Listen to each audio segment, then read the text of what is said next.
Setiap orang punya masa lalu yang ingin disembunyikan. Sebuah rahasia kelam yang kita harap tak akan pernah terungkap. Sama seperti Ray.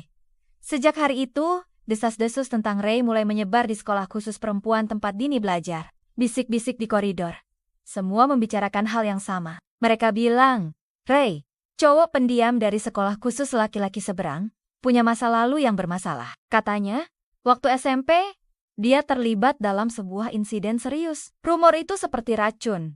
Perlahan-lahan merasuki pikiran Dini, ada sedikit keraguan yang menyelinap ke dalam hatinya. Apa benar Ray seperti yang mereka katakan?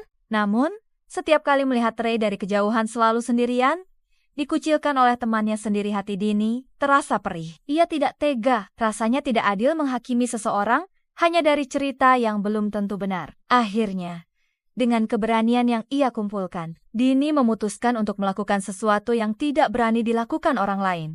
Mendekati Ray dan bertanya langsung. Mereka bertemu di taman kecil antara sekolah mereka. Awalnya canggung, tapi perlahan, Ray mulai terbuka. Dengan suara yang sedikit bergetar, ia menceritakan semuanya. Kisah tentang kesalahan masa lalunya, penyesalannya, dan bagaimana ia mati mission berusaha berubah sejak masuk ke sekolah yang terkenal keras itu. Ia hanya ingin memulai lembaran baru. Mendengar kejujuran dan melihat sorot mata Ray yang tulus, Dini sadar.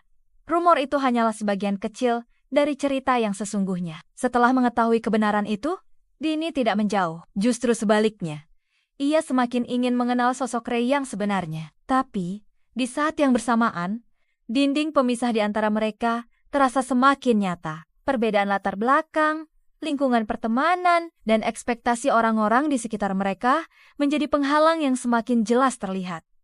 Akankah mereka bisa melewati semua itu? Kisah mereka masih panjang. Kalau kalian penasaran dengan kelanjutannya, jangan lupa ikuti terus cerita ini. Terima kasih sudah menonton. Ya, sampai jumpa di bagian selanjutnya. Jangan lupa subscribe dan nyalakan notifikasinya.